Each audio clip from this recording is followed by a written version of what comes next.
arising from the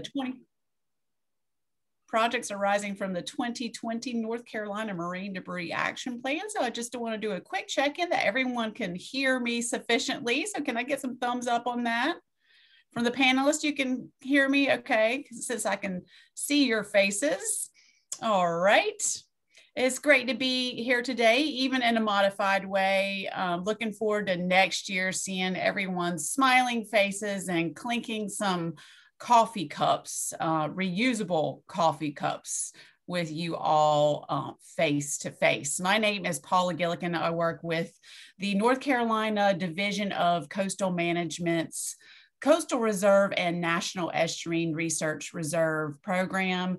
And I have been fortunate enough to work with this wonderful group of colleagues on the North Carolina Marine Debris Action Plan, and I will be helping to facilitate this session of 7 mini presentations that highlight some of the great projects that have come out of the 2020 action plan, which is the first action plan of its type in North Carolina, which is very exciting.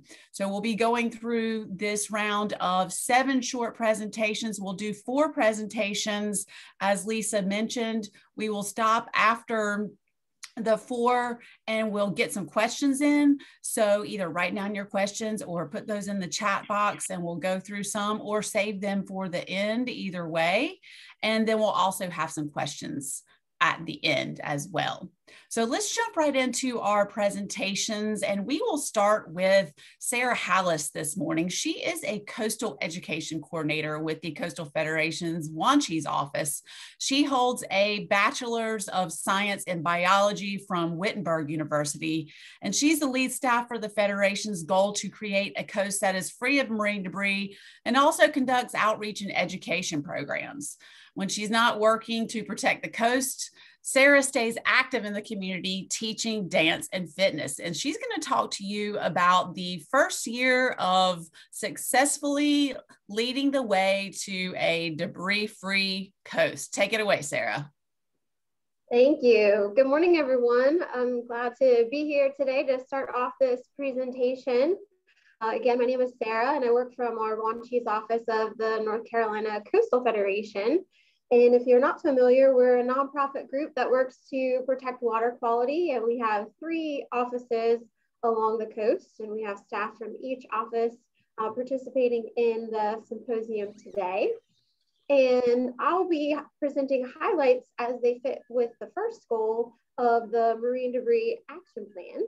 We can go to the next slide. As the Coastal Federation works to protect water quality, we found that marine debris was playing a pretty crucial role in making impacts on that water quality in our habitats.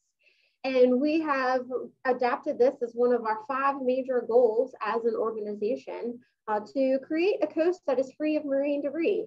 And as we looked around, and as you all are participating in the symposium this week, we realized that this was an important factor to others as well. And so we built this team to create and release just a year ago the first ever North Carolina Marine Debris Action Plan for our state. And if you haven't heard about it, we're 1 year in, and last year at the symposium, we were so excited to release and put this plan into action. And to remind everyone, the purpose of this plan was to have a strategic approach to collaborate efforts over the next 5 years with the goal of reducing marine debris and its impacts. Here's a short link to get to the action plan. The full action plan is a little bit overwhelming if you haven't viewed it before, but it does go into detail into all the projects that you'll hear after me today. As we just had a few minutes to give highlights on each goal, the full action plan will show the work that we do have planned through several objectives over the next 5 years. And in an effort to better communicate our action plan, knowing that the full one was a little bit overwhelming, we condensed this into a different document to better communicate our work through a strategic plan, which you can access through this short link. And it gives highlights of each goal and the bullet point objectives of the work that's taking place under each goal. And it's a much better way to understand the work that's happening if you're not as familiar with it as we are. And a great tool to use to communicate these efforts with your communities, or as we're recruiting new partners, or finding ways that maybe the work that you're doing fits into this coastwide action plan. And so as part of the efforts under the first goal, it's moving forward with that plan, implementing it, leading and coordinating. And through that, we have the same leadership team that we've introduced ourselves the last few years of symposiums. And we work together throughout the year to make sure that the subcommittees that you'll hear from next are moving forward or helping direct them through obtaining or achieving the objectives that we've laid out through each of the 5 goals of the action plan. And from there, we've built a bigger network into a fuller committee in our advisory and implementation committee, represented by the organizations of these logos. And so this is a fuller committee that we've asked these folks to help meet at least 3 or 4 times a year to also guide, advise, and implement the work that we've laid out in the action plan. So making sure that the work that we've all agreed upon is moving forward and isn't just written down to read about and think about, but we're actually moving forward with the work that was defined as being important to achieve that coast that's free of marine debris. And today we're excited to share with you some of that work that's taken place over the last year. We don't have time to share with you all of the great things that's happened. So we have compiled a summary of the work that's taken place over the last year in this short link, which would stand for the North Carolina Marine Debris Action Plan 2020 Summary. And so this is a great tool as well to use with funders or communities to help them understand the work that's taking place as part of the action plan. And this is we made it and designed it so that it's easy to print or use at home or share electronically to the same paper. And it shows a summary of some of the projects you'll hear from today and additional work that's taken place over the last year. And we hope that perhaps you're inspired by the work that's taking place, and we would invite you to contact us to learn more. Through these next presentations, there'll be additional contact information for each of the groups. So within each of the goals, there are subcommittees set up, in some cases, multiple subcommittees for each goal. And we would invite you, if you're interested and inspired by any of the projects you'll hear about today, to join us in some of this work. And if not, there's things that you're all doing that I'm sure that would contribute to this work, including following our Debris Free NC social media accounts and using that hashtag during your events. And I've heard through several presentations this week on the importance of collecting data. And that was one of the first things that we revealed in our assessment years ago, that the majority of groups that are involved in marine debris are conducting cleanups. But there were very few groups that were able to collect data during these cleanups. So any data that you're able to obtain is helpful as well, and knowing that we're all working together towards a common goal of this debris-free NC. All I have for you. Fantastic. Thank you, Sarah, for setting that great stage for the rest of our presentations today. We'll be moving on to Jan Farmer now. She has been an active volunteer and advocate for the North Carolina coast for many years. She is the coordinator for Ocean-Friendly Establishments, Topsail area, a board member of the Coastal Carolina River Watch, and a coastal ambassador for the North Carolina Coastal Federation. Jan has a degree in environmental science from UNC Wilmington, and she lives adjacent to Stump Sound in Surf City, North Carolina. And she'll be talking to us today about how businesses are playing a role in reducing marine debris. Welcome, Jan. Thank you, Paula. So in 2020, our subgroup, the a business education subgroup collaborated to create a survey in order to gain baseline knowledge about how North Carolina businesses feel about single-use items. The results of this survey will help us tailor our business education programs to topics where they are most needed. In late 2020, questions were added addressing COVID-19 because we expected there were some potential changes in priorities. Next slide. The results we're sharing today are preliminary, as the distribution of the survey is still in its very early stages. So far, survey results have primarily been received from members of the North Carolina Green Travel Initiative, and that comprises about 25% of the anticipated volume of responses that we're hoping to see. We will be distributing the survey much more widely in the coming weeks, and we'll be seeking out responses from a wide variety of businesses. While these preliminary results indicate that many respondents feel reducing or eliminating single-use products as a priority, COVID has caused 25% of these businesses to shift their priorities surrounding single-use items. At the same time, more than half of the respondents have indicated that their volume of waste generated has increased due to COVID. There we go.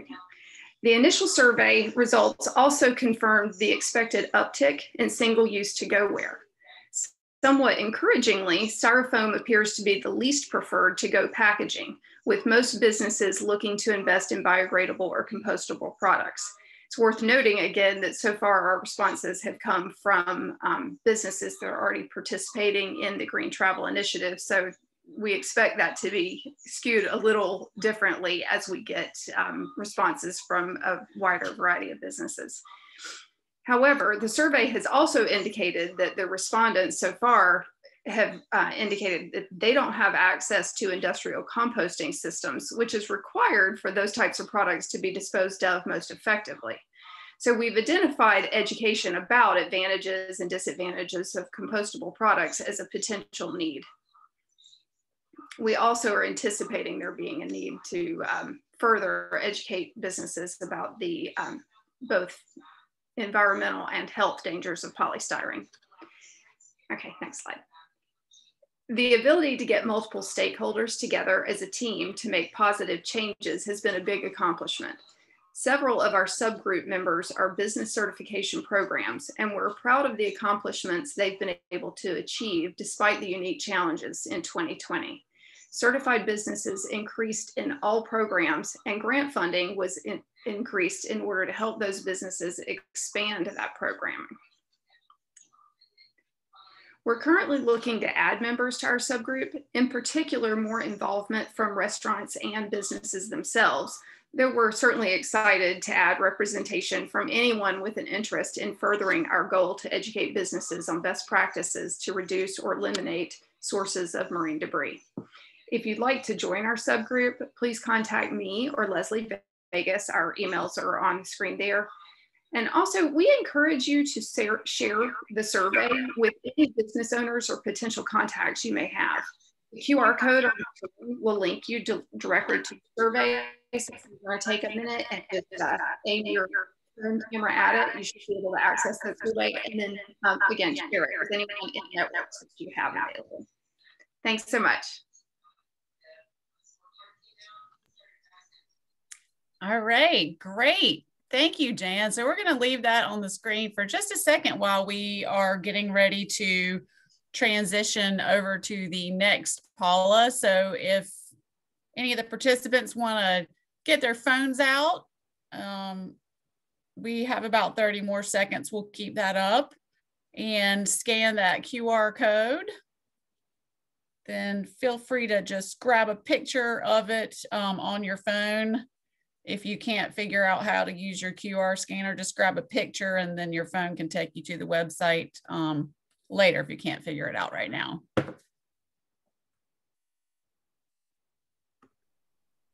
Sarah's also kind enough to put the link in the chat. Okay, great. So I'm going to just start introducing Paula Farnell. And she is the Director of Development and Operations for a nonprofit environmental education center in Jacksonville, North Carolina. She has a bachelor's degree in environmental science from Indiana University and a master's degree in marine science from the University of North Carolina at Wilmington. She has a passion for communicating science to all ages and enjoys watching students have that aha moment when they learn something new or interesting. And she's going to talk to us about a K-12 strategy and resource guide for educators. So take it away, Paula. Thank you so much, Paula. And you know, it's pretty rare that there are two of us on the call at the same time. But I did just want to tell you, yes, I'm here to represent the K-12 Education Subcommittee, which is under the goal to prevent marine debris goal. And you can see here that our committee is made up of several different types of organizations and entities. And similar to our past speakers, we just feel that it is very important to involve diverse stakeholders in these conversations and these plans to make sure that we're really reaching as many audiences as possible. We like the fact here that we've got a combination of both formal and non-formal educators, as well as other interested entities involved in this project. And we're going to tell you about the couple of projects that we've been working on so far. Next slide. So we have focused on creating our marine debris K-12 education strategy, and that strategy lists out goals that align very closely with the overall marine debris action plan, such that we can make sure our subcommittee is focused on meeting those overall goals and getting those aligned. And one of the big projects we've been working on is our marine debris education resource guide. And I do just want to point out that that has actually been spearheaded by the Marine Quest program out of UNC Wilmington through Miss Laura, who some of you on this conference already heard from earlier this morning. And she has also been receiving assistance from a North Carolina Coastal Federation intern. And then several partners of our subcommittee have also been assisting with the creation and completion of this document. And this document, the idea here is that it's a full list of the available resources already out there for folks to help get educated about or educate others about marine debris. And so it indicates the provider or the creator of the activity. It lists the actual grade levels that activity is recommended for. It provides a brief summary of what that activity actually covers. It lists out the learning standards. So we're working on making sure that this is applicable for those formal educators or anyone that wants to make sure they're hitting specific curriculum standards out of our core curriculum. And then it lists any necessary materials for the particular activity. And it will also list out applicable links if there's links there that are recommended for that activity as well. And again, you know, we're just hoping that this is really going to be able to make these resources that are already there more available for folks, and we'll be able to share this. And we are still finalizing some of the details on this sheet, trying to make sure that it's as comprehensive as possible. And so it's our goal to be able to have this out to folks, hopefully in the next 2 to 3 months as one of our first major projects. And then we also just wanted to share with you guys that in 2020, the various partners that are part of our subcommittee were able to reach 8,025 K-12 students and 1,355 educators and professionals through a total of 214 different educational programs. And so that's just a great testament to the fact that we have a really great subcommittee, you know, with various groups here. You can see here again, Miss Laura showing off one of her turtle trash collectors programs. And I do want to note that a large majority of the students that were educated in this program were through the turtle trash collectors program, which of course is funded by the NOAA Marine Debris Program. But we're just really glad that we've been able to provide this. And obviously we're hoping this resource guide is going to help increase that reach even more, help those of us that are already on the subcommittee, but of course with the larger goal of being able to help a lot of other folks out in the community be able to have access to the resources that are already there. And then that will help us continue to identify where there might be gaps in providing that education.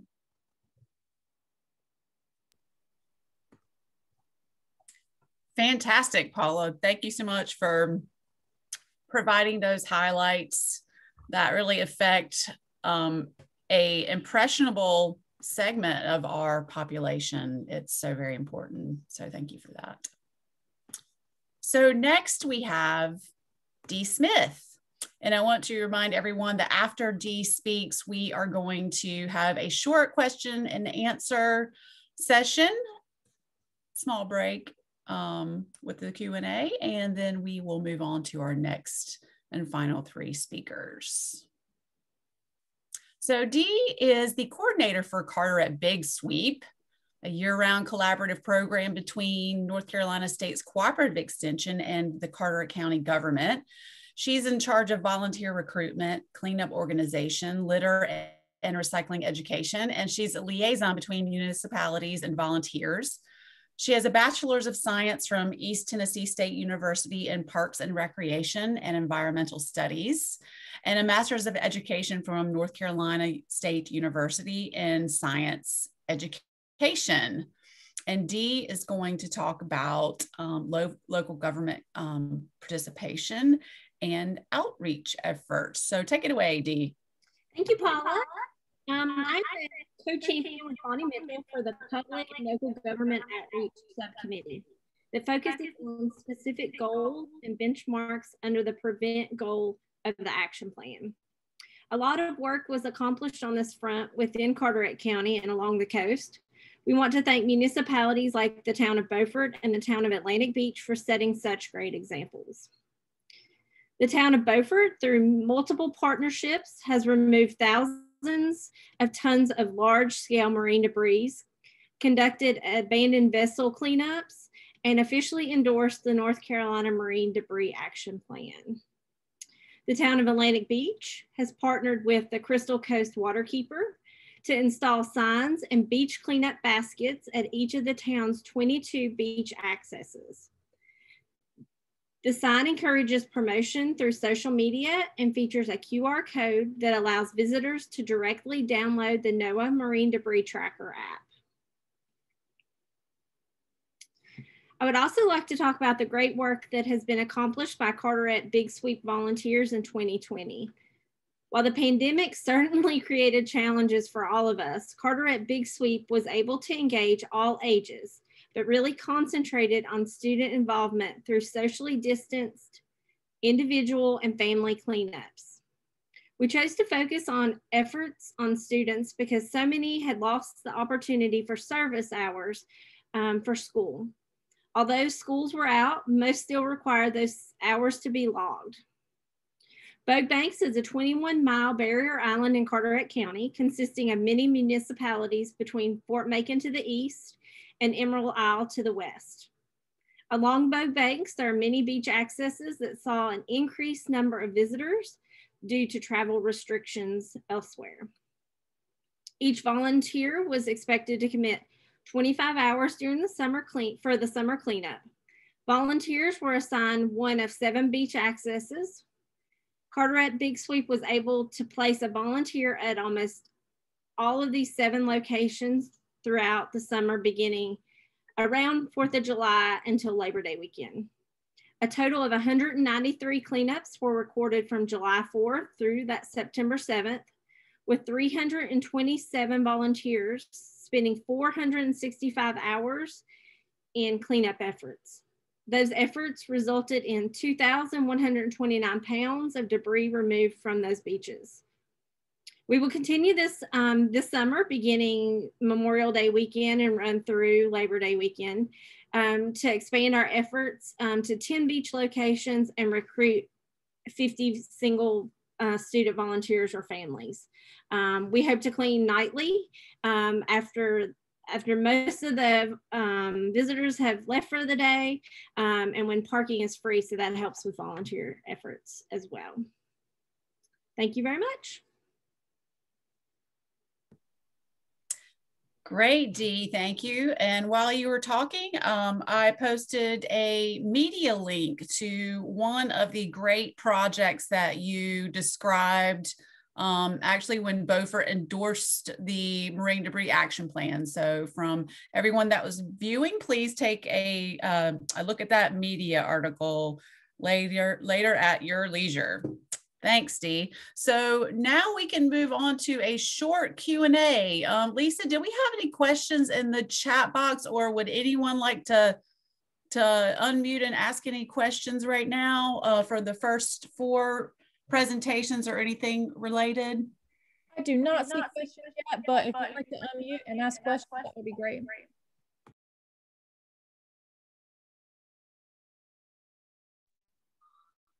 I've got a question for Dee. Dee, if the program with the baskets, you know, for people to use to clean up on the beach at Atlantic Beach, do you guys have any problems with people just leaving the trash in those baskets, or are they being pretty good about putting, you know, the trash in the proper receptacle when they're done with them? And are they returning them pretty regularly? Lisa or Becca, do you want to answer that question? From what I have seen, I have not seen any of that problem when I've been on the beach accesses, but maybe Becca or Lisa can give a little bit more information on that project. I'm so sorry. What was the direct question? Are you having any trouble with the baskets at Atlantic Beach with people just leaving the trash in the baskets, like treating them almost like trash cans instead of actually then putting that into the trash can when they're done? Oh, that's a good question. And no, the answer is no. There was a concern initially of like whether or not these baskets would be stolen. I think they only had one instance of that, and one, you know, basket out of, you know, a series of baskets at every single beach access, I would say would be a success for them. Now, if you saw that picture, you'll see that these baskets are much like, you know, the baskets that you see at a grocery store. So they are not going to be able to collect, you know, small bits of plastic, you know, certainly not that type of thing, but they are definitely being used for the larger types of debris, plastic bottles, things like that. Yeah. And we have gotten some really good feedback from the town of Atlantic Beach on that program so far. I'm trying to figure out how that is working better than what we're doing here in Surf City. In Surf City, we have a bucket at just about every public access, but it seems people are just putting their trash in them. Every time I go to the buckets, they're full of trash and they're hanging on the peg. Yeah. I can't figure out. And we have stickers on them explaining what they're for and what to do with them, but I don't know what we're missing. Good luck with that in Surf City. One of the main issues of Surf City is that for many, many years, they had public trash receptacles at the access, and then they took them away without like a lot of proper education on pack in, pack out. Not to, you know, blame the town for that, but you know, any kind of receptacle, whether it's a small bucket, even if there's instructions, people are definitely going to start using them as a waste receptacle, unfortunately. That's actually a good point. The trash cans are at all the accesses, but they're on the parking side of the accesses. So that's I'll have to give that some thought. Thanks, Lisa. Okay, we have 2 more minutes for any additional questions. I have a question about data and maybe the overall plan, if that's okay, Paula. Absolutely. And hi. Hello. So Sarah, maybe this is a question for you, but and I can't remember if you talked about it last year, but when one of the goals the plan's goals, excuse me, is to reduce marine debris in North Carolina. Are there outlined metrics to track, you know, how we do against that goal, or is that sort of dependent on the data that's coming from all these projects, or are there any thoughts about, you know, how to track that? I imagine it'd be kind of hard to know where you're at about that goal about reducing debris. Mm-hmm. Yes, we haven't predicted metrics as far as, you know, remove X number each year, but it's more through the projects that we hope will take place. Most of that would be covered in the remove goal, which is actually coming up next. But as you heard from the first couple goals, some of that work is taking place elsewhere as well. And that is something that we want to improve on as far as the work that we just did the first time to track the summary of progress from the past year. Each group is doing something a little bit different, and we don't have the same measure or metric for everyone to track necessarily. And that is something I would like to explore with the subcommittees going forward this year, if there is one thing that we could all do the same, at least to this plan. But as far as if groups use the Marine Debris Tracker or the Ocean Conservancy data sheets, we feel that's just helping the bigger problem overall, and we can go back and request to use that data as needed.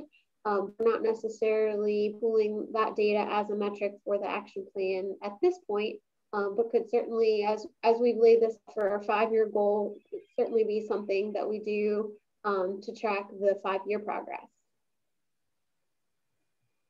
Awesome, thanks. It makes me, your comments kind of make me wonder too about the co-locating the buckets with the trash, and is there an advantage to that? How does that affect participation? Do you get more or less people grabbing the buckets, or does that help solve the trash problem? So that's super interesting. And we've worked with some beach communities before to try to encourage them to do what Surf City did, is take the trash cans off the beach, to help to install recycling programs with the trash cans, that type of thing. That was the way that they were able to implement that. There was a lot of concern about, would you see an increase in litter when you take the trash cans off the beach?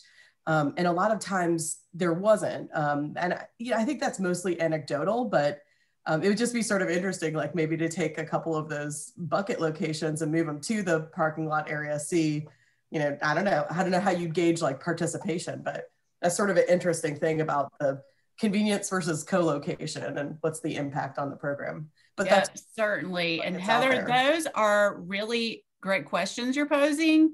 That could actually be many projects under a subcommittee, something perhaps really great for a student to take on.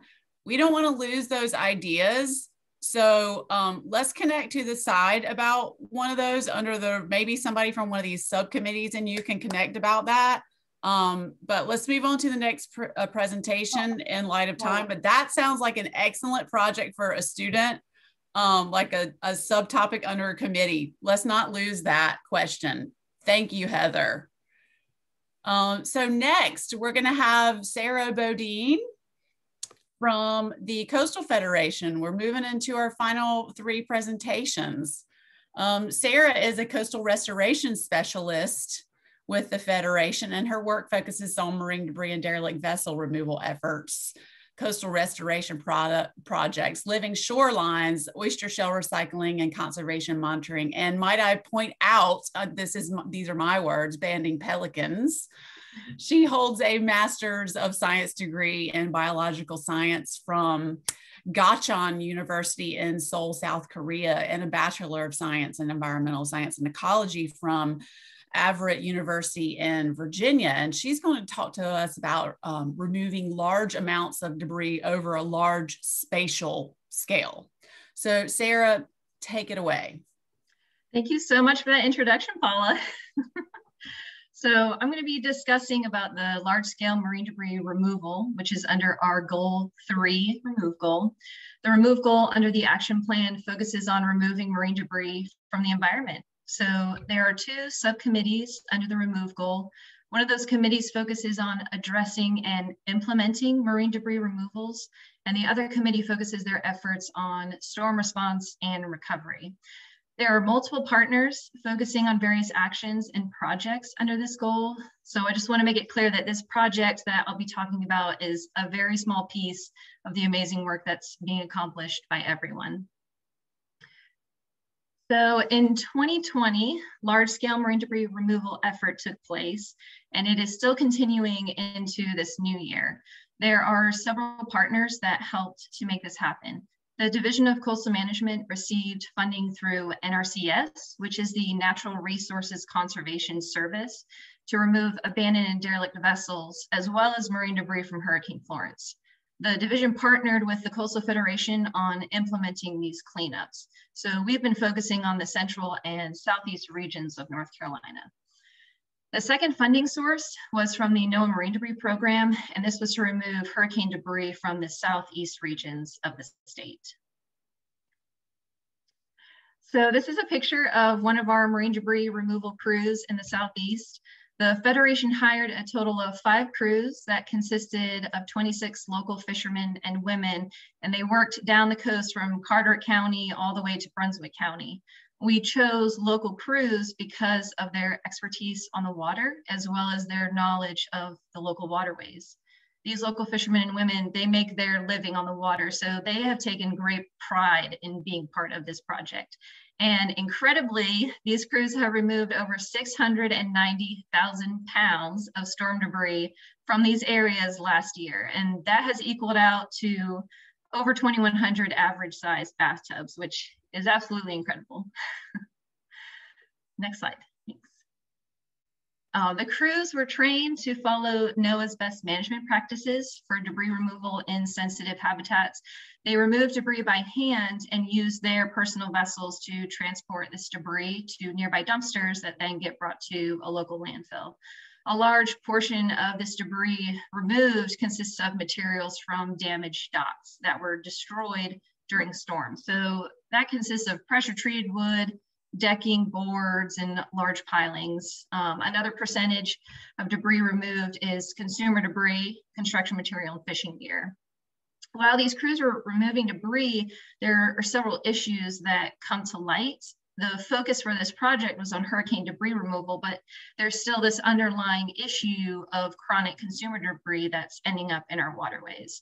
So during their cleanups, they found a large number of wood cutoffs, which are large pieces of pilings that get cut off during dock construction, and they end up getting dispersed into the surrounding area if the contractor is not careful to remove those pieces. The other issue is damaged docks. Unless docks are built to withstand severe hurricane events and are put under a strict building code, they will be a consistent source of debris during hurricanes. Next slide. So here's some pictures of our crews removing these large scale debris. On the left is a huge dock that was destroyed during Hurricane Florence. And you can see just the size of these pilings that the crews are having to cut up and remove. And the picture on the right is one of our central region crews. During a king tide, they were able to float their vessel up a little closer to these marsh areas in order to remove these debris by hand. And at the bottom is a quote from one of our supervisors that you all can see. So next slide. And we wouldn't have been able to do this without all the other organizations and partners really supporting us. So this is just a list of everyone who has really helped us out during this process. So we give you a huge, huge thank you. And if you have any other questions, my contact information is on the slide. Thank you very much. Great, Sarah. Thanks so much. It is hard to believe that 700,000 pounds has come out of our sensitive habitats, and sure that is going to be a lot of instant habitat restoration by pulling all of that stuff out of there. So thanks for providing us that information. And I posted a story, a media link related to one of those funding sources that you mentioned in the chat box. So now we are going to hear from Ben Solomon from the Wildlife Resources Commission. He is an environmental specialist. He is a grant coordinator and an Inland Clean Vessel Act program coordinator for the commission. He manages the Inland Clean Marina program and monitors environmental issues at state-owned shooting ranges.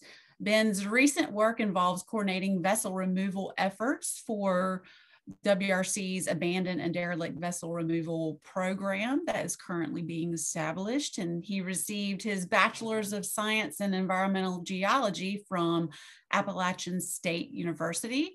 He is going to talk to us about the current state of abandoned and derelict vessels and what we're doing to address that through the plan. Take it away, Ben.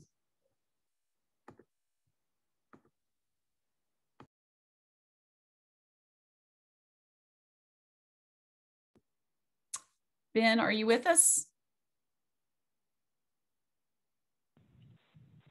Sorry, my I'm on my phone audio, but I forgot to unmute it on the Zoom on the computer. No problem. All right, no problem. Take it away. Hey guys, sorry about that. I'm presenting on Goal 4, which is prevent and remove ADVs. It's a subcommittee from the Marine Debris Action Plan. So starting off, Goal 4.1 was to work with partner organizations to create and populate a ADV database. And so we have accomplished that in 2020.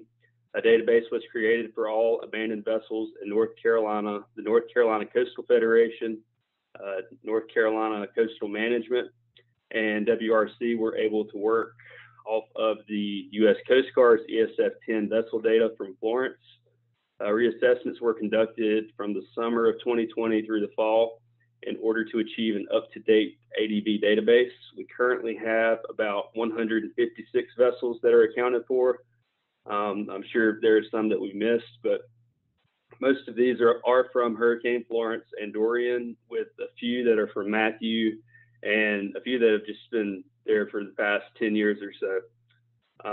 WRC has also worked to develop an ArcGIS online map for public view that can be accessed via the link on this slide. If the slide is sent out to everybody, you can access it there. If it's not, then it should be live on our website within WRC's ADV webpage within the next couple of weeks. The map will be searchable by WRC notification, sticker ID, registration number, and whole ID number. By next storm season, we should have a collector app to go along with that that'll be used for field data collection post-storm when a lot of this data is collected on these ADVs, and that data will auto-populate into the public view map. So that will be a much more efficient step moving forward. Next slide, please. Another goal of this subcommittee was to obtain legislative authority from the General Assembly for vessel removals. Session Law 2019-224 was passed back in 2019. It gave WRC $1 million to inspect and remove ADVs from Florence and other past storms. In 2020, there was another session law that was passed, 2020-74, and this outlined a clear notification process that would assist WRC in notifying the public and taking ownership of the vessel for removal. It also outlined or clearly defined an ADV, which you can see. I included the language from the session law on this slide. Next slide, please. The third objective that was addressed was Objective 4.3, which was to actively, actually, let me skip around a little bit. It was to coordinate vessel removal with other organizations to increase efficient use of funding. So the current status of the ADV removal program and ADV removal efforts in the state. Oh, I am on the workshop slide. I apologize. Rewind. Objective 4.3 was to actively encourage county government ordinances that prevent and remove ADVs. And actually, you can go back to the workshop slide. It was fine. Yep, there we go. So this goal was accomplished. DCM, NCCF, Coastal Federation, and WRC hosted 2 workshops last year that increased awareness of state funding for ADV removal.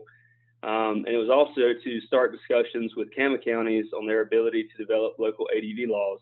There are currently several local municipalities that have ADV ordinances, but there are quite a few without. So this workshop was very helpful in going over that and hoping to make a spark there. The city of Jacksonville actually attended that workshop, or attended one of those workshops, and later amended a local law that would better address ADV issues within the city jurisdiction. All right, go ahead and get to the next slide, please. And here we go. So Objective 4.2 under the subcommittee was to coordinate vessel removal with other organizations to increase efficient use of funding. If you talk to Paula or anybody from Coastal Federation, we have had many meetings to really check this box, to check off this goal. We have coordinated, and we're actually starting to get on the ground for some of these projects. All reassessments were complete. That was a huge step in moving forward, and was only possible between the partnership with Coastal Federation, Coastal Management, and WRC. It's a lot of field time to get out there and reassess 150 plus vessels. So we completed that. WRC, or the WRC notification process, which was outlined in that 2020 session law, is nearly complete for all WRC, Coastal Management, and Coastal Federation funded removal projects. That is another huge box to check in initiating these removal projects. MOAs are in place with Coastal Management and Coastal Federation. Bids are going out to contractors right now, and WRC actually completed their first contract, and the contractor will be on site as of today to start removing the shrimp trawler that is in the slide. It is 50-foot shrimp trawler near Hammocks Beach State Park. It is in Queens Creek, also near Swansboro, if that's a better geographic reference for you. The contractors are out on site today, and removal is anticipated to take about 2 weeks. So we're finally on the ground. It's exciting to see. We've had a lot of coordination efforts, and all of the time spent in meetings is starting to pay off. And do I have a second, Paula, or am I out of time? You're pretty much out of time. We got to move on to Gloria. Perfect. Well, there's my contact info. We'll have a webpage up soon with info on our program, but feel free to reach out to me at that email or my work cell there. Thanks. Thank you, Ben. And just for all the viewers' knowledge, this vessels work is pretty unprecedented in North Carolina. More progress made on this now than has been any time in the past. So this is wonderful and something we should celebrate. So thank you, Ben, for that. It's a great cause for us to be very proud. Gloria, our final presentation, last but certainly not least. Gloria serves as Coastal Resources and Community Specialist at North Carolina Sea Grant and has engaged on a variety of marine debris issues over her career. She currently serves on the Advisory and Implementation Committee of the Action Plan and also steers the plan's research and assessment team. Gloria holds a biological sciences degree from North Carolina State University and a master's degree in environmental management and policy from the University of North Carolina at Chapel Hill. Today, she's going to be informing us about measuring plastic loads in the Neuse River estuary. So happy to hear from you, Gloria. Take it away. Thank you, Paula, and good morning, everybody. I'm actually going to tell you about two efforts today that are associated with the action plan goal number 5, and that goal is research and assessment. The first actually is a project that has been a much needed connection for me to the rest of the world during this pandemic. Next slide, please. It's a project that's occurring with a team based at NC State University, and it's targeted at getting a better handle on how much and what plastics are being transported through the Neuse River to the Pamlico Sound. It's being conducted in association with several partners that you can see at the top of the slide. And the bulk of the work is really being conducted by Barbara Dahl and Jack Kirky-Fox. And you may have, if you were on the symposium yesterday, you heard Barbara Dahl speak about this project. I'm just going to kind of do a real quick recap. The funding comes from the NOAA National Sea Grant and the marine debris programs. So the project includes sampling for both micro and macro plastics using different methods. Next slide, please. So riverine contributions of plastics are important because we have 7 rivers in our state that flow to the coast. So if you look at this, this is a map of the river basins in North Carolina, and the ones that are to the right of that yellow lines are the ones that drain to our coast. Of course, the other rivers drain to other coasts and then to the ocean. But this represents obviously a substantial amount of the land and possibly a lot of litter. So the study is specifically looking at the Neuse River, and that's within the red square that you see there. Next slide, please. So this is another map of the Neuse River Basin, and we're monitoring for plastics at 15 different locations that are noted by the green and red markers on this particular map. We're monitoring both rural and urban areas from the top of the basin near Raleigh, and all the way closer to Newbern. And all of these particular sites are being sampled for microplastics. Next slide, please. So this sampling is the microplastic sampling is being conducted using a 300 micron trawl net. We go out every other month to sample. The sampling started in the summer of 2020, and when collected samples are being transported to UNCW and the Plastics Oceans Project for analysis. Next slide, please.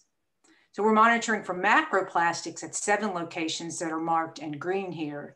Most of these are at the head of the basin, as you can see. Next slide. We're established, so we're using 2 different methods. There are 3 different methods. We established grids at these sites to sample stream banks and in-stream.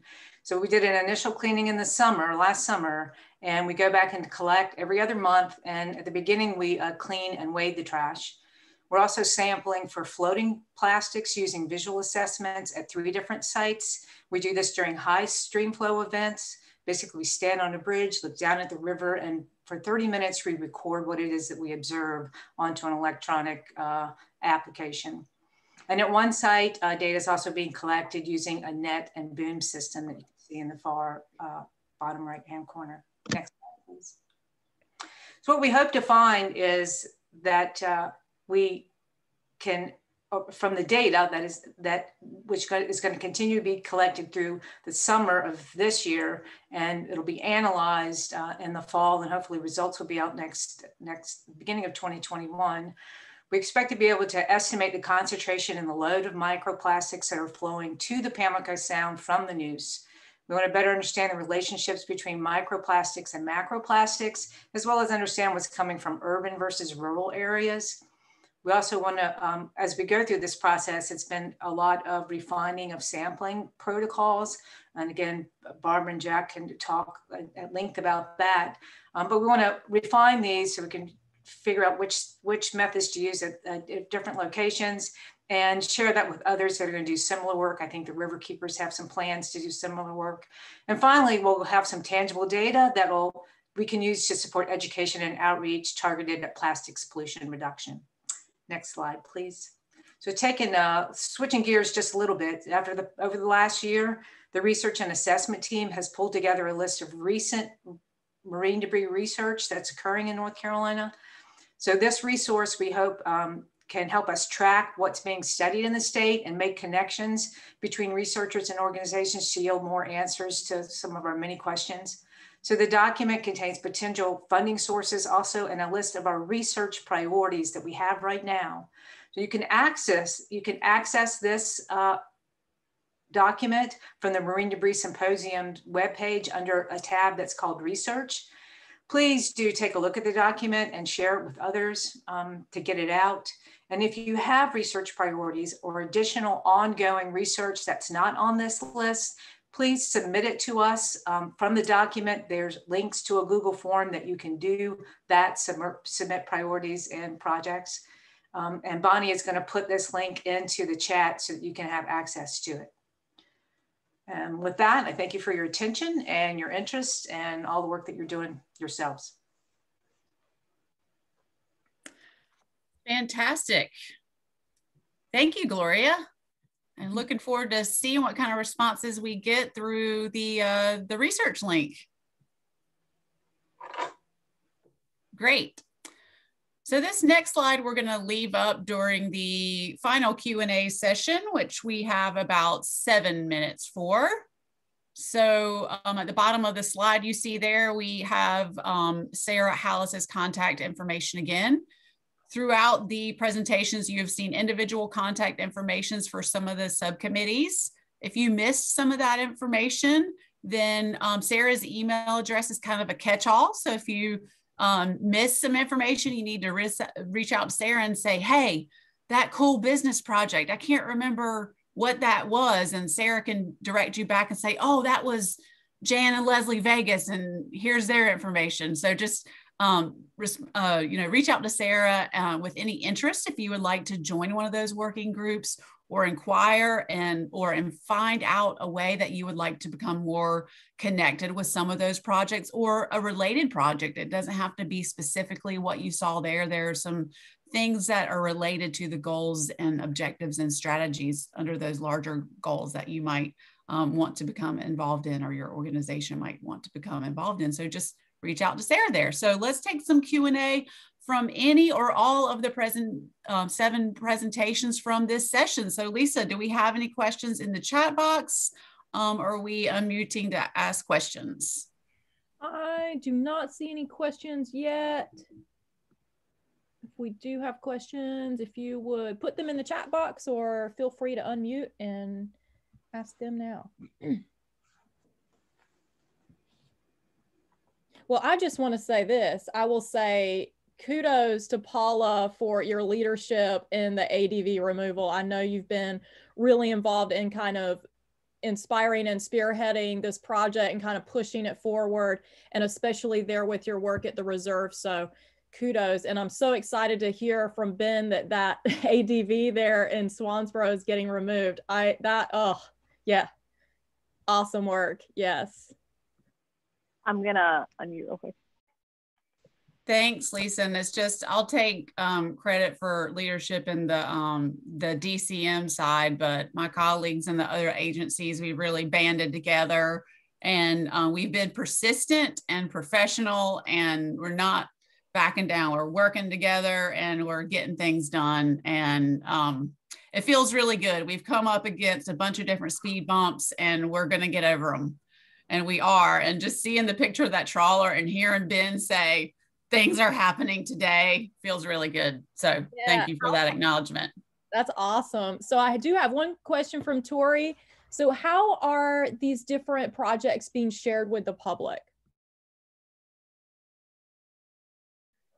As far as what's going on in Carteret County through Carteret Big Sweep, and we are sending out press releases. All 3 of those projects that I mentioned have been sent to and news, and they've been in the news. Also, as far as the student-led program, we're going to go directly into the schools and try to gain volunteers that way. So we're reaching out to schools to try to get those volunteers.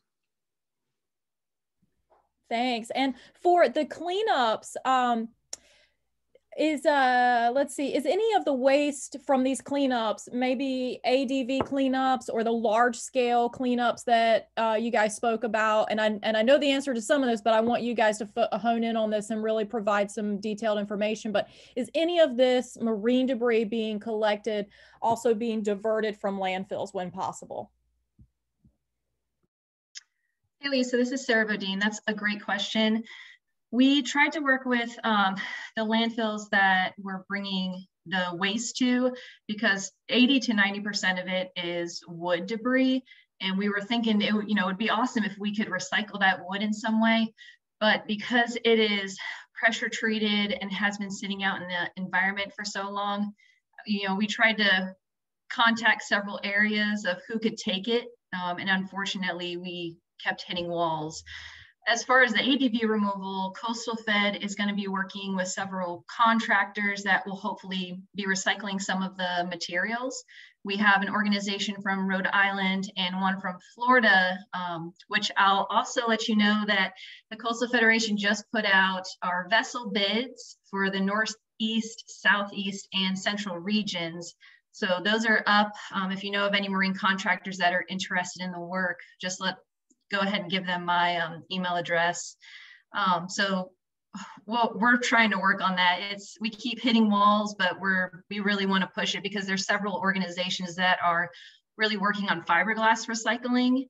So if we can just get these vessels into an area where they can be broken down and all of the parts be dismantled and then brought to the appropriate recycling centers, would be incredible. I hope that answers your question.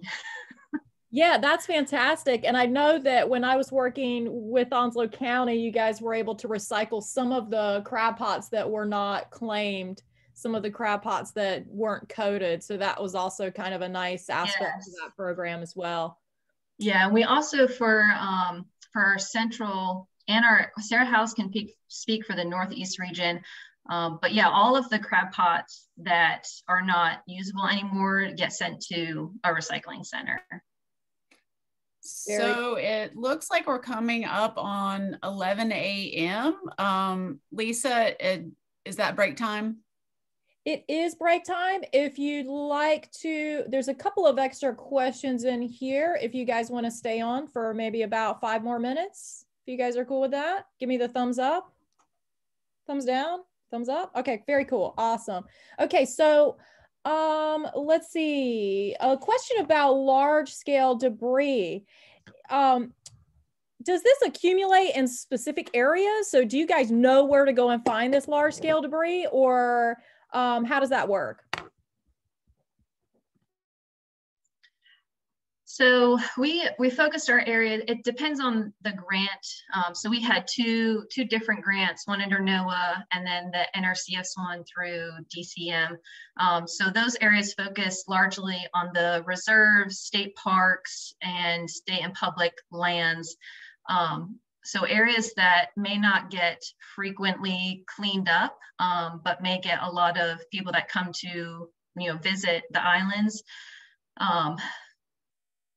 Yeah, so we try to focus on those areas. Usually after storms, there's a flight assessment.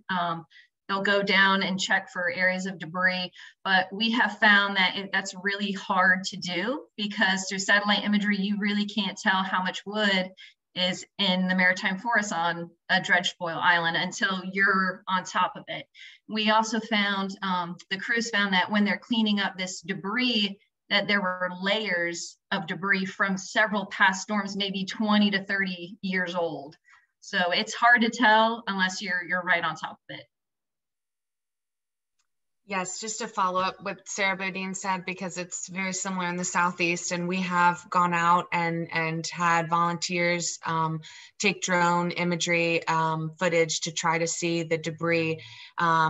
And there's definitely, you can definitely get some ideas from that, but a lot of our crews are just going up from one island to the other and unloading lots and lots of debris. I think the problem is not being able to not find the trash. There's a lot of it, and a lot of it is very large. And I'll also make a comment at the Rachel Carson Reserve, since it's not so large scale. It's a National Estuarine Research Reserve site. And so since it's only 3 miles long, we've been able to do a lot of experimentation there with marine debris. We did a complete clean sweep of it with a large marine debris, like Sarah was talking about, the dock sections and the pilings and all that. Did a clean sweep, and then the dock section things reaccumulated.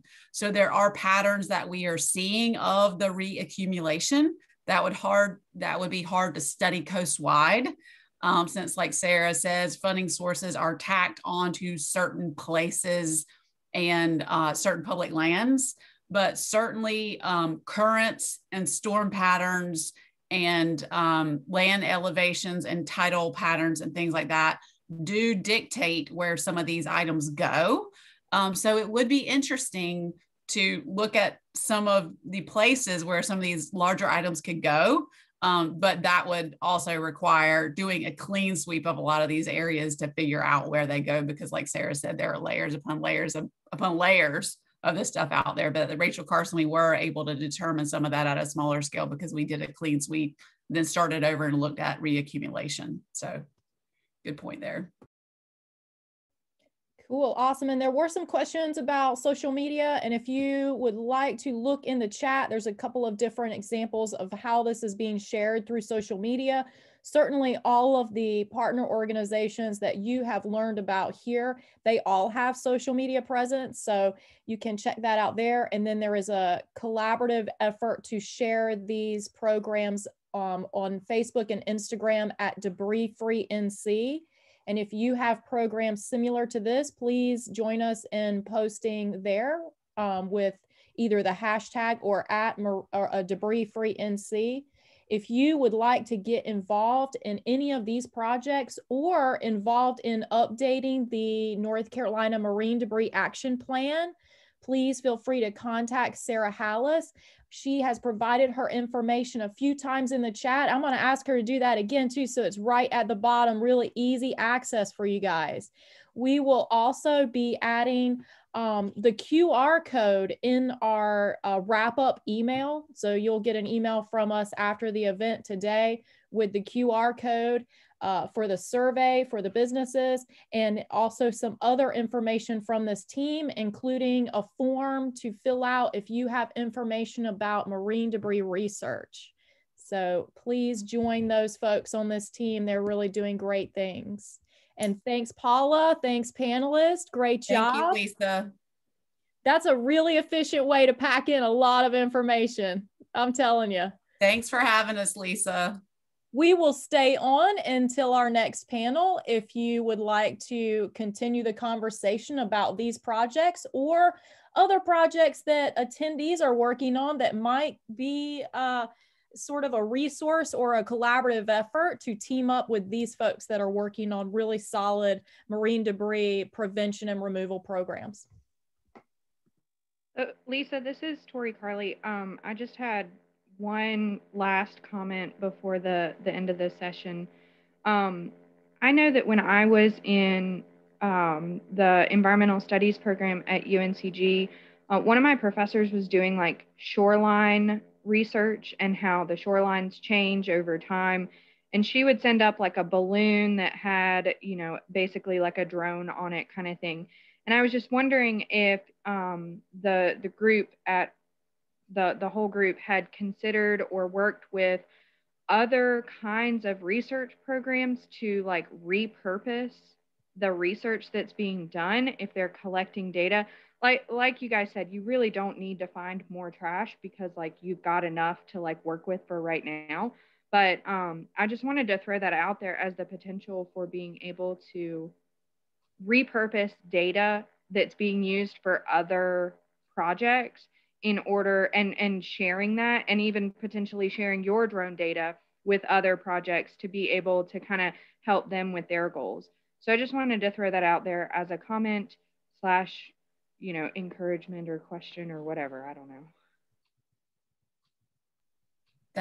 I'll just make a brief comment. The Coastal Reserve and National Estuarine Research Reserve, we do that within our organization. That is a very good point you brought up. We recycle that kind of data if our research coordinator is collecting it for shoreline monitoring or for restoration research monitoring. Then I will ask to have that imagery, and I'll go through and say, if that was post-storm, did it move around that debris that I was trying to capture for this funding source? Or can I look at habitat rebound for something that was removed, 6 months ago?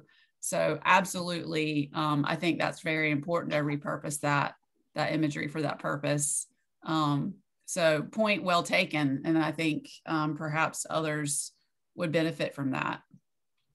I don't know if anybody else might do the same thing or might consider doing the same thing. Hi, this is Tim Holder. I have a question for Gloria Putnam on the macro plastics, great science-based study there, right for use and replication. My question is, are there any means of solving the problems of allowing that flow down the water courses into the sounds and off into the ocean?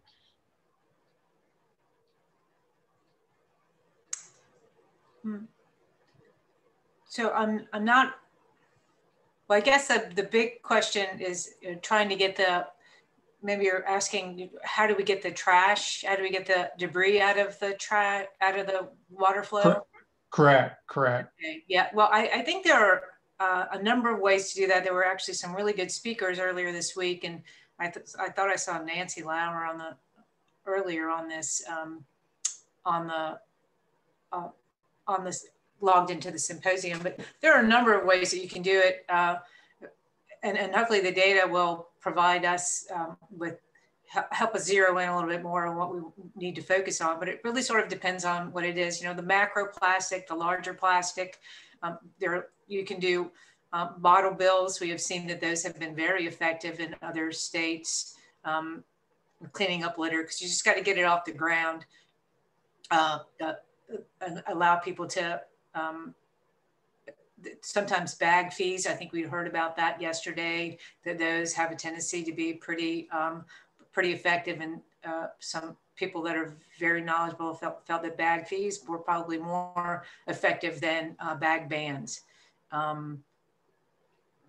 What about actual collection in the water courses using like weirs and then going back in on, say, a weekly basis and collecting, you know, the macroplastics, and then I'm not sure what technique might be used for collecting the microplastics. You know, I just don't know what technology there might be for doing that, as the, you know, kind of setting up some kind of weir with a finer filter so you could collect them that way, as opposed to way up the you know, the stream of use, you know, bottle bills and stuff like that.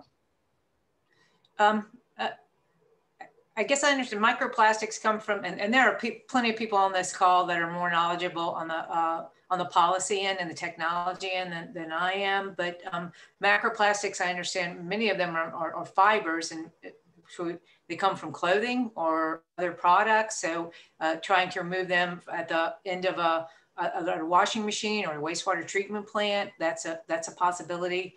So anytime you can get it, prevent it from going into the stream. Once things enter water, everything becomes much more difficult.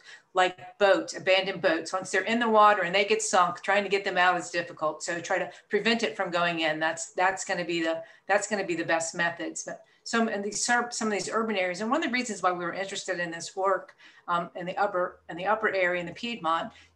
All of us that are on this, well, many of us that are on this project live in the Raleigh area, and we see how many bottles and foam cups and oil bottles and all kinds of things that are coming downstream. You can, on smaller streams, you can put some capture device to catch the larger items that come through, but you have to have funding to go down there, and you have to periodically go and remove those out. I mean, you have to do it on a very regular basis, and municipalities just don't have the funding to be able to do that, unfortunately. And I don't know if there's anybody else that wants to weigh in on that. Yeah, I would. This is Bonnie Monteleone, and we're actually helping with the research and especially the microplastics. And there's a couple of things that we're learning through this research project. One is that the particulates that we are finding are so small, they're in many cases microscopic. And so the delivery systems that we are most concerned about is that these particles are becoming airborne. And then when it rains, it's washing these particles down into the watersheds. The other interesting thing that we're learning is that as plastics are exposed to the water environment, there will be biota that grows on those plastics that can also facilitate them sinking. So what we're starting to see that where we're finding more of the plastics is not so much on the surface, but perhaps in the sediment itself. So imagine trying to clean up the sediment in your watersheds. We still have a lot more work to do along these lines, but what Gloria is saying is that we have to get to the front end of this problem. We need to expose why we got to get to the front end of this problem through the research that they're doing. And by doing so, we can start working with legislation, we can start working with industry to start either changing some of these materials, getting rid of some of these materials, or changing like fines on companies, or having them to pay a fee to use these plastic materials that are becoming so ubiquitous and so complicating our environment. So I think Gloria answered the question very well. And there's still more research that needs to be done. But in the meantime, we really got to get people on board that we have got to stop using so many of these plastics until we figure out a better system. Great, thank you very much. Gloria, just to not to stay with you, but I'm actually at the Museum of Life and Science in Durham, and I teach an all outdoor class that's in Ellerby Creek, which is obviously a tributary to the Neuse River, and we pull so much debris and trash out of it every class. It's part of what we do. I would love to connect. I saw Barbara's talk earlier as well. I would love to connect and see if there's some way with these, so it's a homeschool class with these students, that we could do some type of outreach or connection to a larger project that's happening at NC State that could tie into some of it, because we're downstream from Hillendale Golf Course, and it's like a counting game of like all the golf balls and all the things that we sort and pull out. So I just kind of wanted to put a face with a name, because I'm probably going to be emailing you and Barbara after this. Yes, please do. Yeah, please do. Yeah, and just as an aside, we are seeing a lot of material come down. I've told a number of people on the visual assessments on one bridge one day, because I go out when the stream, when there's a high stream flow. But I am safe because I'm on a bridge. But there, one time I found it was 124 bottles in 30 minutes. 134 bottles. Now it was a really extreme event, but there were several pumpkins and like, I don't know, 12 balls, just a lot of debris. And that is, you can't capture in those big storms, you just can't. Yes, please email.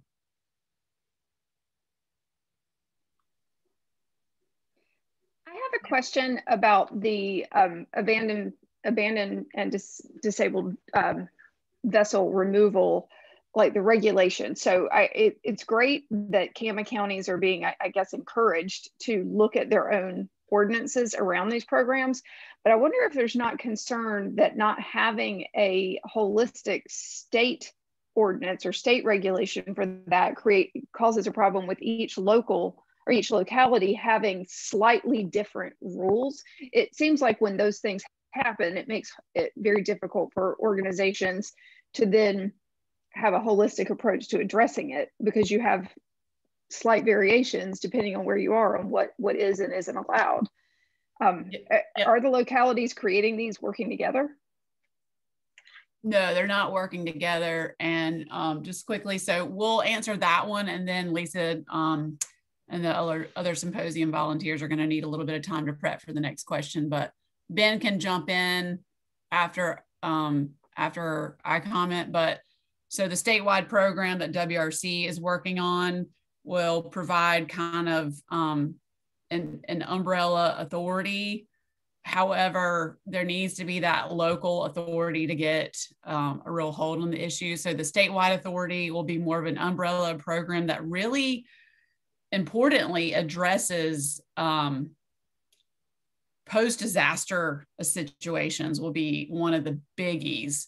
It can step in post-disaster situations and say, declare disaster, come in and address things really quickly, where, local laws are so piecemeal, it might be hard to do that. But it's really important to have local jurisdictions take responsibility, because if it's just overarching state, a lot of times things don't get done in the same way. So basically, if there's an umbrella program with a state authority working with a combination of local laws, it's going to work better.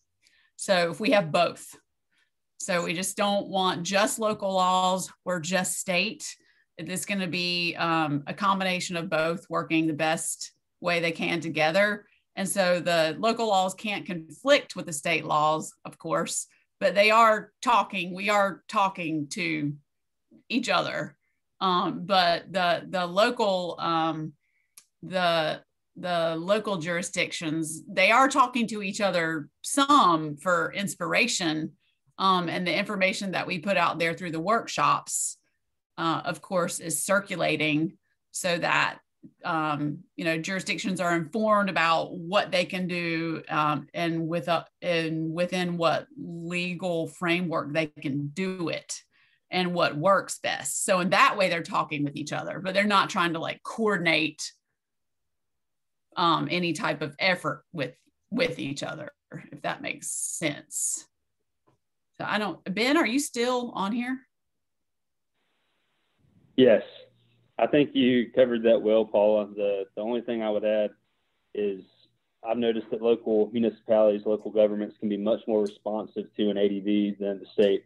And you noted that, but I know that it's taken us quite some time to coordinate some of these removal projects. And if a local law is in place, similar to town of Beaufort, Brunswick, city of Jacksonville recently passed one, and I think Dare County may have a small ordinance, but they can be much more reactive. The projects or the removals can happen much quicker, and there is a need for both. But in developing hopefully a permanent state program at some point with the permanent state authority for ADV removal, we in no way want to hinder these local municipalities and their local laws. And we don't want to discourage any counties or local municipalities from developing laws if they don't have one yet. We're still very supportive of that, and we'll continue to help folks along as there's interest. But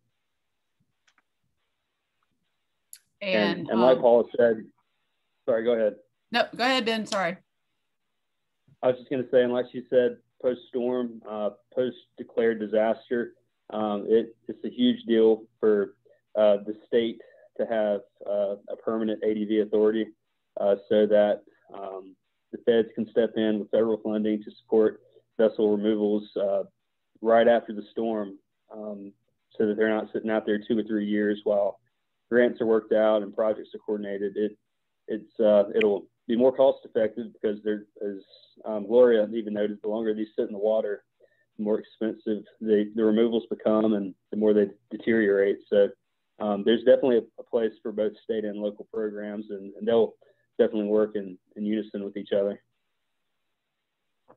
Yeah, and one final note about that is local jurisdictions can get direct authority from the General Assembly to take control of their local waterways. And so, for example, Beaufort has direct authority from the General Assembly to control its waterway, and it can regulate things like anchoring and a whole bunch of different things in the waterway. So they have a huge capacity for prevention of the ADVs in the first place. Whereas if there's just a statewide authority, there's not that prevention capacity that Beaufort has now. So there's a huge prevention capacity there, and Beaufort can just really get a grip on having the boats arrive in that condition in the first place. So that is huge. So Lisa, I guess we're going to exit stage left if you want to go ahead and prepare for your next session. So thanks for letting us go over into your preparation time and for letting us engage with other members and participants. So thanks so much. Absolutely. Thank you. We're going to take just a couple of minute break for biology break purposes. Let you guys, get a snack or another cup of coffee, if you will. And we will be right back here at 11:30. And we are going to hear from Sarah Latshaw. She is our NOAA Marine Debris Program Regional Representative. So just come right back here or stay tuned until right at 11:30. Thank you so much. Thanks. Hey, Tori, if you want to join the research and assessment team, come on. We would love you. Yes. Yes. Thanks. That's right. Thanks, Gloria. Thanks. Yes, and another plug for the research and assessment team survey, which will go out in the post-event email. If anyone has any other surveys that they would like for us to share with folks, please put that in the chat or feel free to shoot me an email, and I will put my email address in the chat here as well.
All right, welcome back. If you can hear me, give me a thumbs up. Yep. Oh, there's Heather again with the cat background. That's awesome. Oh crap, that was from last night. Okay, welcome back. It is a pleasure for me to present to you our NOAA Regional Marine Debris representative, Sarah Latshaw, who is a very familiar face to the North Carolina Marine Debris Symposium. Sarah, if you can hear me, go ahead and unmute and give us a hey, hey. Hey, can you hear me okay? We can hear you loud and clear. Fantastic. Excellent. All right, take it away. Thank you, Lisa. So as Lisa mentioned, I'm Sarah Latchall, and I'm the Southeast Regional Coordinator for the NOAA Marine Debris Program, and I'm based in Charleston, South Carolina. Apologies, I do want to say sorry for not being able to, number one, share my screen. So thank you, Lisa, for running my slide presentation. And I also am not allowed to use the camera feature on Zoom. Gotta love some of the requirements and restrictions from government sometimes. But right now we are able to only use the web browser. So I'm sorry that I'm unable to kind of turn my camera on. But I'm really excited to be here, and thank you, Lisa, for inviting me to speak about different upcoming opportunities that we have. And I've been able to pop in on some sessions and heard some really excellent and interesting conversations. And so thanks for putting this together every year. It's always great to hear what's going on, and I feel like North Carolina is really crushing it on tackling marine debris issues. So yeah, thanks for inviting me. And I just wanted to share a few webinars, workshops, and trainings that may be of interest to this group. All are virtual and largely focus on those marine debris items that you guys kind of hit on in the last session. They're a little bit tougher to clean up because you can't do it by hand, and they're often more expensive. Next slide. So the first one that I'm super excited about, this has kind of been a passion project of mine. I know Paula shares the same enthusiasm for dealing with abandoned and derelict vessels, but I'm really thrilled to share that we have a Salvaging Solutions to Abandoned and Derelict Vessel webinar series that's going to be held every fourth Wednesday of each month. And, you know, as addressing abandoned and derelict vessels, whether it's chronic, long-term issues, or those after storms, has been really challenging for many communities nationwide. I think you guys hit on that after Florence, especially for North Carolina. It's been quite a challenge. So during this monthly webinar series, we're really hoping to feature experts and topics on related aspects that different communities really have to address with these vessels. So topics like dealing with vessels after storms, which you guys are familiar with, taking inventories, trying to figure out what's out there, and also disposal options. And what are the options and what are the challenges related, and many more different topics. So we have a tentative schedule up through October, and we're also excited that two North Carolina presenters are going to be joining us for our kickoff session this month, which is February 24th. So Paula Gillikin and either Ben Solomon or Ben Meyer will be presenting during this kickoff webinar. So if you want to find out more information, you can check out our website, and I'll put it in the chat in just a few minutes too. We also have a newsletter that will come out around the first week of each month that will announce our next session of speakers and give you an update on the different topics that were covered previously. And our website, we hope to add the recordings of all of our webinars too. Next slide.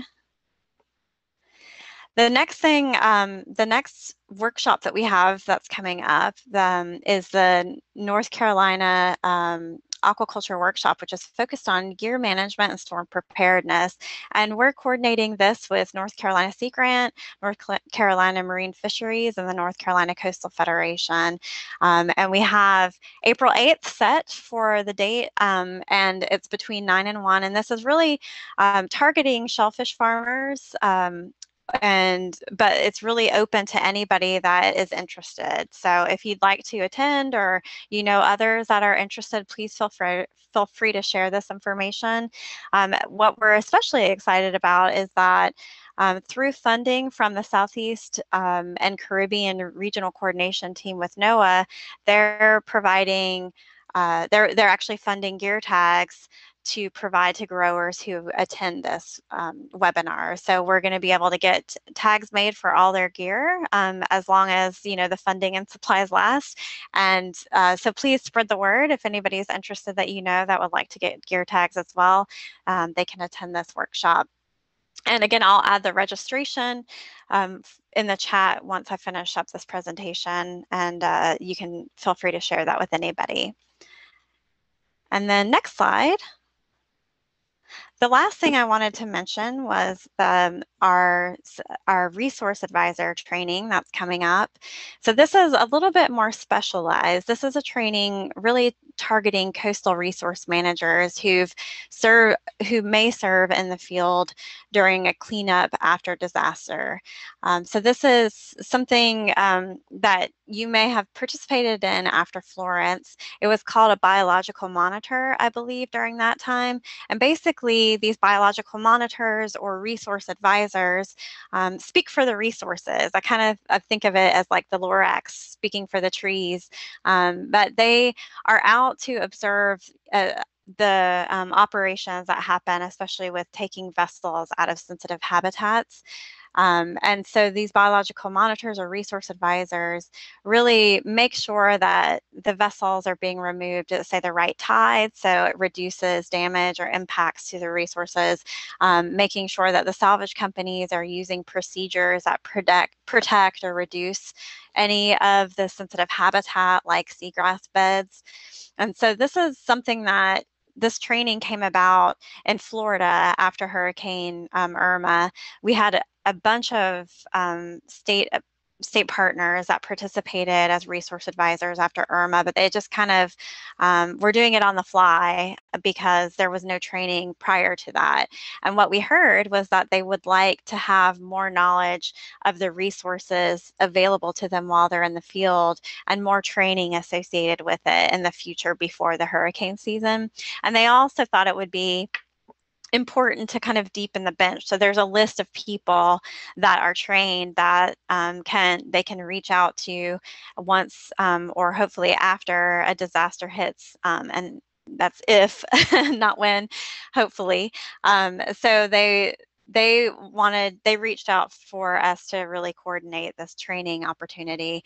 And so in last February in Florida, it was the first in-person resource advisor training was held, but then everything closed down for the pandemic. And so we're really coordinating this for the first time virtually. And we think that it'll still really be good information and beneficial to those who may serve in this role in the future. And it'll be open to everyone in the Southeast who's interested in taking it. That's Georgia and the Carolinas included.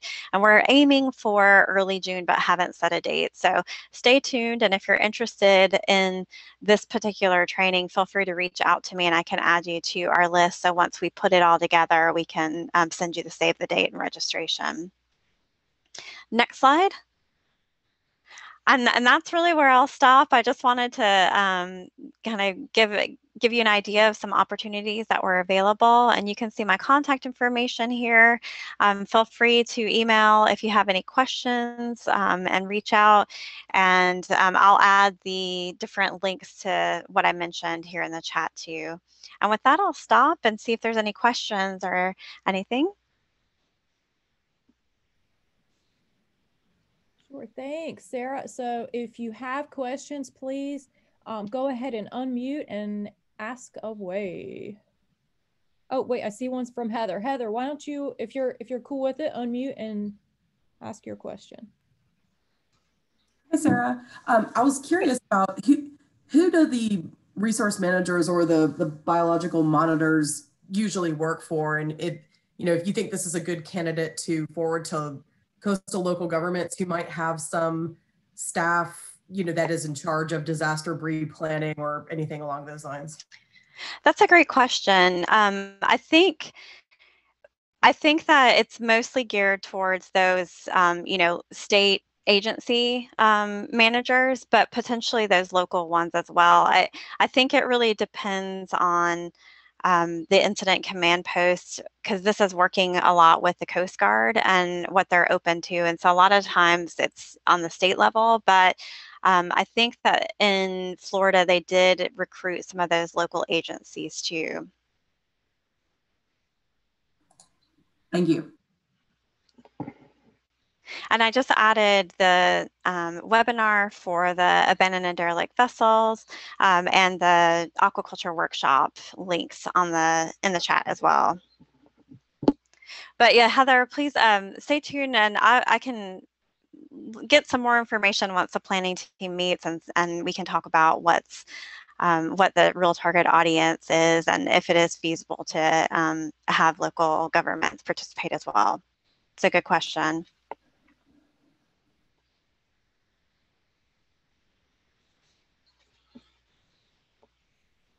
Okay, do we have any other questions?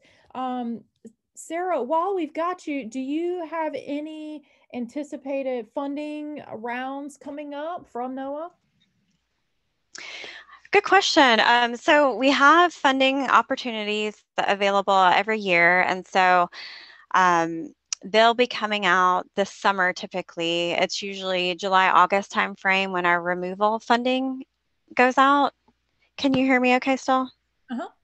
Okay, so we'll have a removal competition opening around July or August. And then this year coming up, we're also going to be offering prevention funding opportunities for prevention projects focused on behavior change. So similar to like the project that Laura presented on. And then every other year, we provide research funding opportunities as well. And so that won't be until the next year that we'll have research again, because we just offered that. So that's kind of our rounds of funds that we offer each year. And then we partner with the National Sea Grant Office to offer some special funding opportunities. So we've done that for the last couple of years. I believe that one is still open, but I'm not sure if we'll continue to do that every year.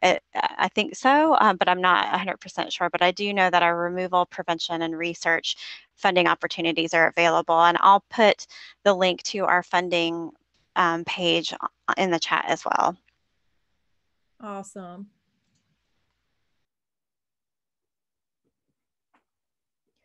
Okay, if there are any other questions, feel free to unmute or place them in the chat as we do a little wrap up here.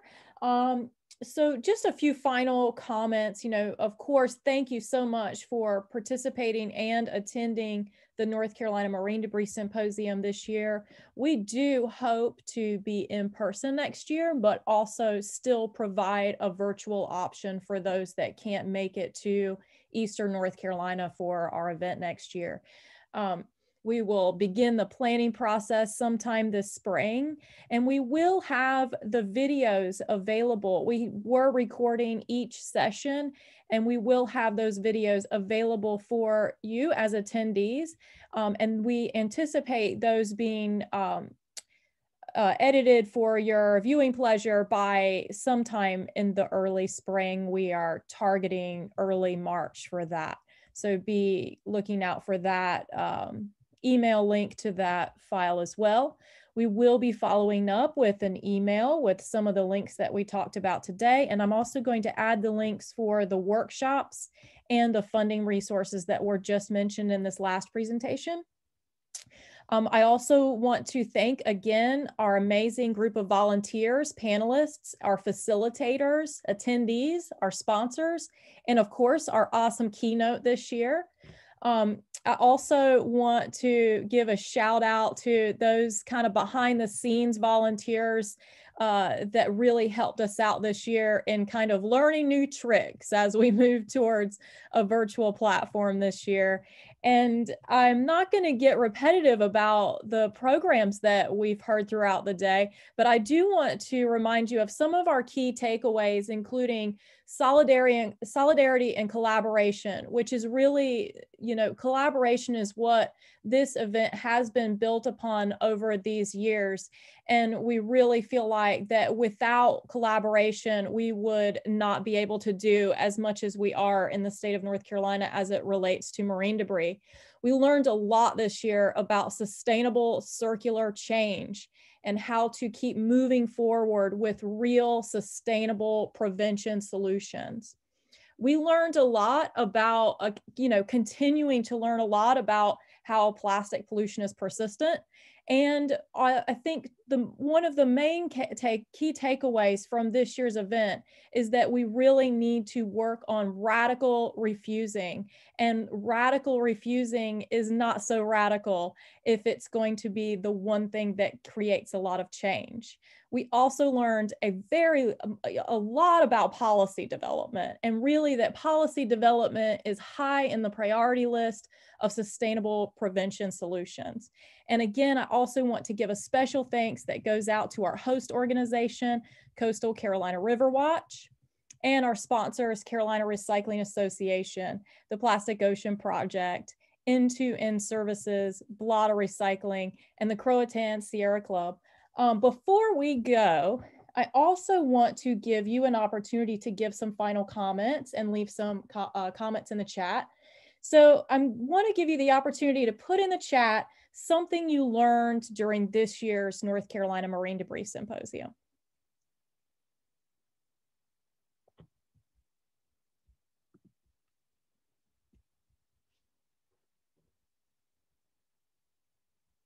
And I'd also like to give this opportunity for folks to also put in the comment a project that you want to partner or volunteer for.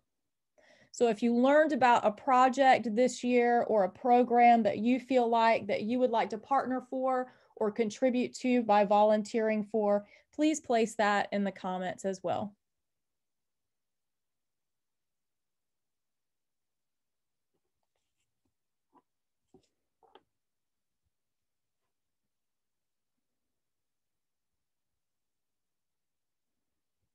Yes, Rachel, about the paper bags. I have to remind my husband about that constantly. So I agree on that one. And thank you, Heather, for your comments as well. So I'm going to leave the chat open, and we will give another 15 minutes for folks to stay on and continue to collaborate as you'd like with any final comments, any shout outs to programs that we have not heard about during this year's symposium, any potential collaborative efforts that need to be mentioned.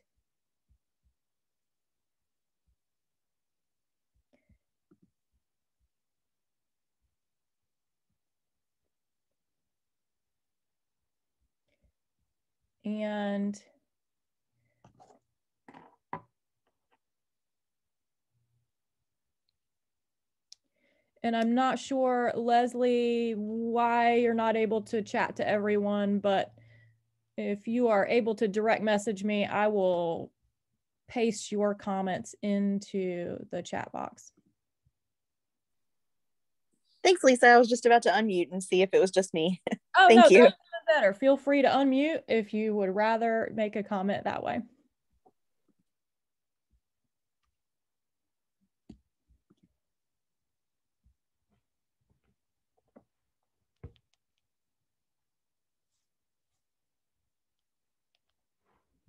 All right. Again, thank you so much for attending this year's symposium. We will be holding on the line until noon. And so this will be a space for you to continue any collaboration efforts that you would like to mention, shout outs that you would like to give, or any final comments.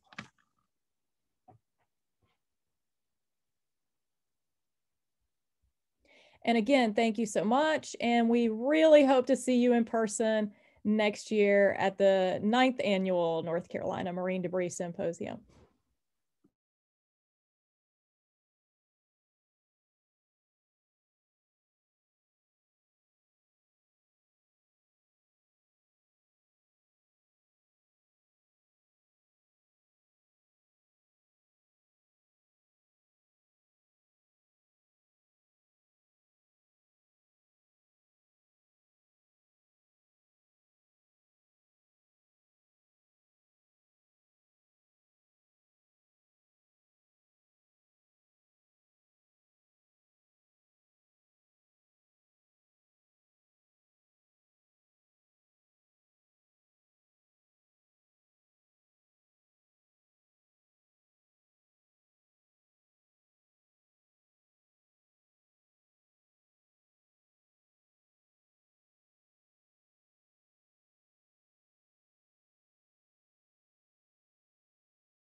All right, everyone. Thank you so much. That's a wrap. Enjoy the rest of your Friday. Have a very great and safe weekend. And again, happy birthday to Leslie Vegas. Hope you enjoy your birthday this week.